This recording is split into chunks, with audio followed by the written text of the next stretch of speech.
Depois de Michael Keaton, Val Kilmer, George Clooney e Christian Bale, será que Robert Pattinson vai brilhar como Batman? Oi pessoal, tudo bem? Eu sou a Lu e esse é o canal Cinefilu. Hoje eu vim comentar sobre The Batman, filme de 2022 dirigido por Matt Reeves, que faz um reboot da história do Cavaleiro das Trevas.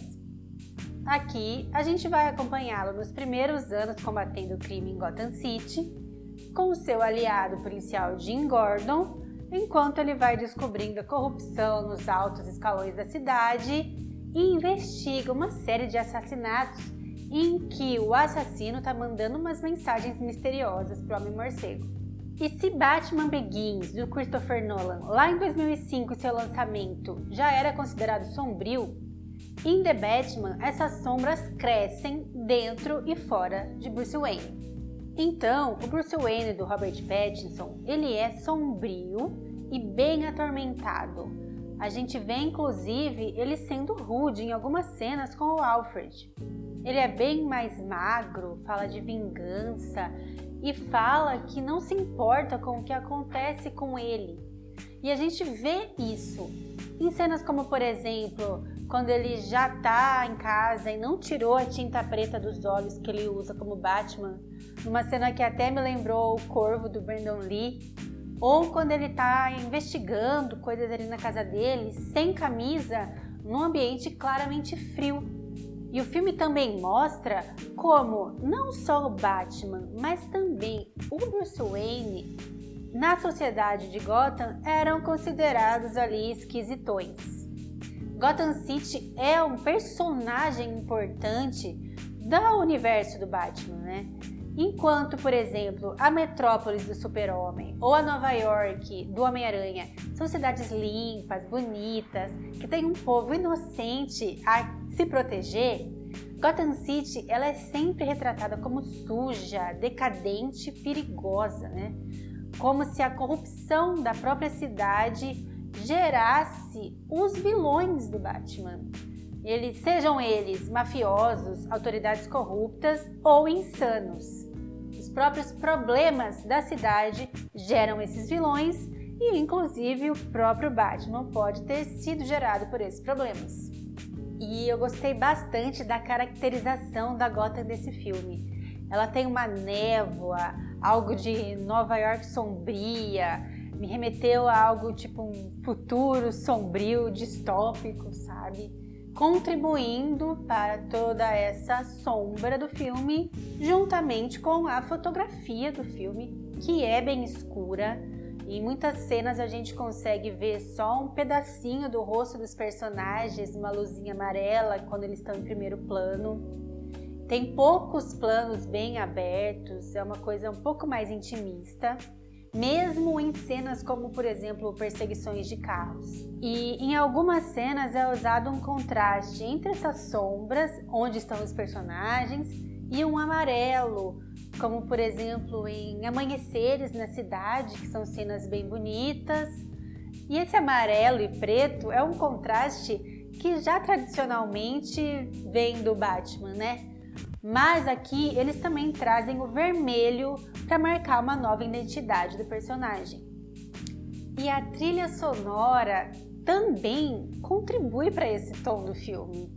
Ela é discreta, mas também tem um tom grave, tanto as músicas originais como as músicas especiais trazidas, né? A gente tem, por exemplo, Nirvana como um tema principal, que se você pensar tradicionalmente num filme de Batman, que não seria uma combinação tão facilmente identificável, né? Mas aqui faz bastante sentido no tom que se passa para o filme e para esse novo Batman.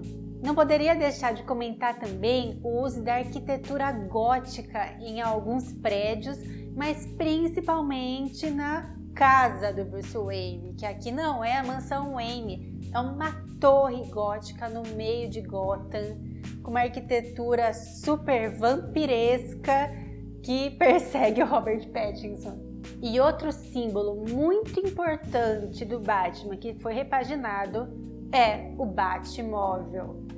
Cada geração de fãs de Batman foi marcado por um modelo de Batmóvel, né? E esse aqui, ele é baseado num muscle car americano dos anos 70.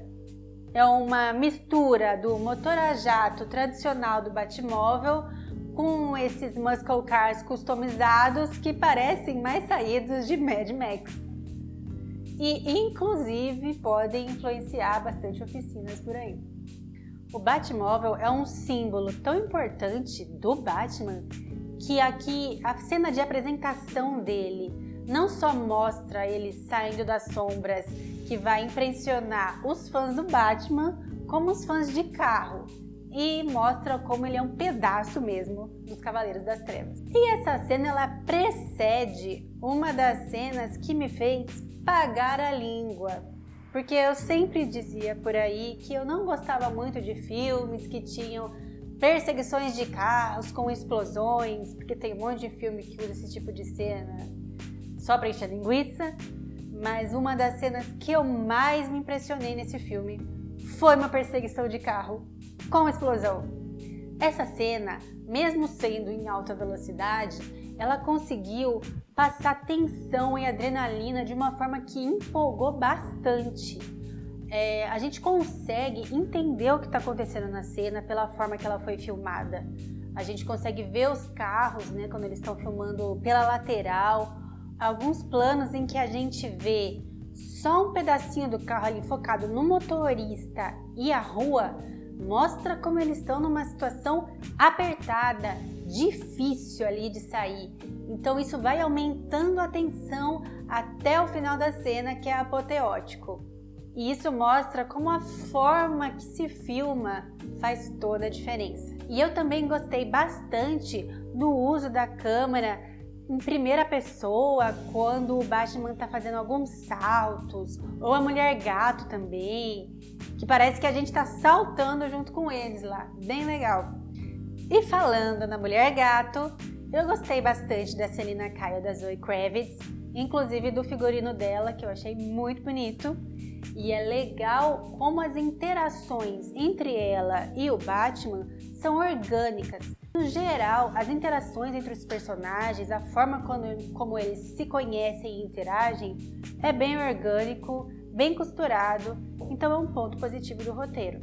E aqui a gente tem que falar do vilão, que é uma versão repaginada do Charada, um inimigo tradicional do Batman, que teve inspirações também no Assassino do Zodíaco, um serial killer dos Estados Unidos. A atuação do Paul Dano é muito boa e perturbadora, e para mim faz sentido na mitologia do personagem, que já fazia bastante charadas e enigmas.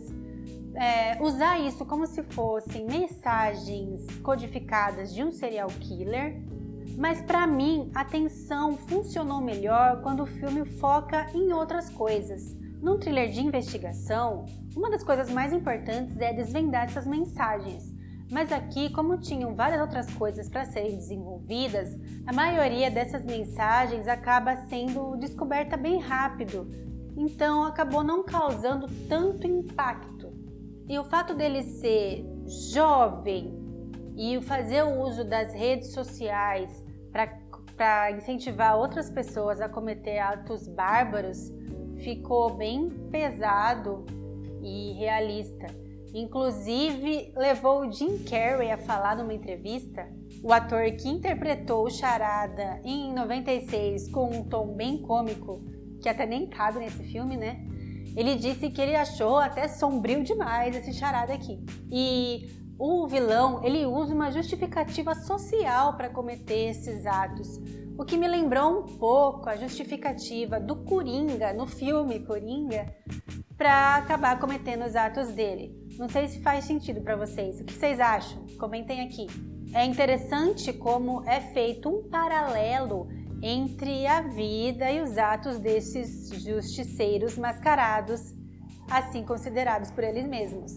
Como o arco do Batman é influenciado pelo Charada e vice-versa, mas também como as interações dele com a Selina, Mulher Gato, também põem as suas verdades em perspectiva.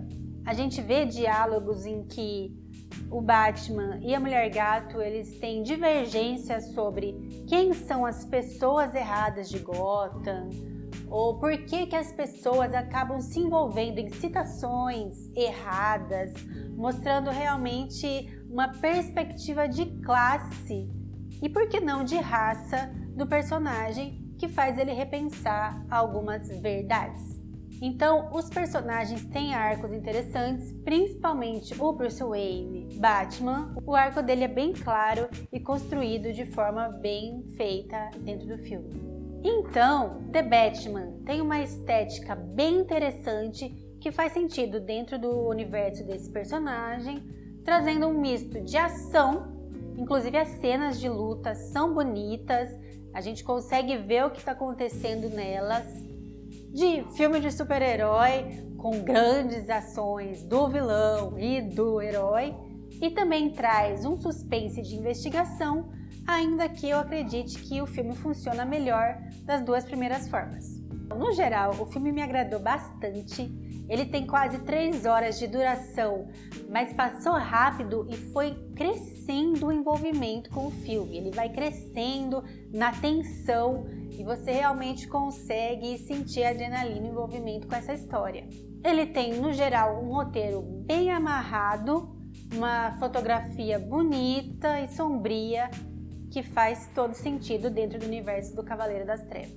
É um novo Batman com algumas diferenças, mas que também mantém características importantes desse herói, então eu acho que as duas sequências que já estão confirmadas têm grandes chances de serem bons filmes também. Já está confirmada também uma série spin-off que vai passar pela HBO Max e vai focar provavelmente na ascensão do Pinguim no crime de Gotham, que está interpretado aqui pelo Colin Farrell. Lembrando que já existe uma série spin-off de Batman chamada Gotham, em que o Pinguim foi um personagem bem importante e carismático. Então é isso, gente. O Batman é um dos meus super-heróis favoritos, apesar de eu saber que na vida real bilionários não são super-heróis, mas eu gostei bastante desse filme. Mas eu quero saber de vocês, o que vocês acharam de The Batman. Comentem aqui o que acharam da atuação do Robert Pattinson, deem um like nesse vídeo e logo a gente volta. Então, até a próxima!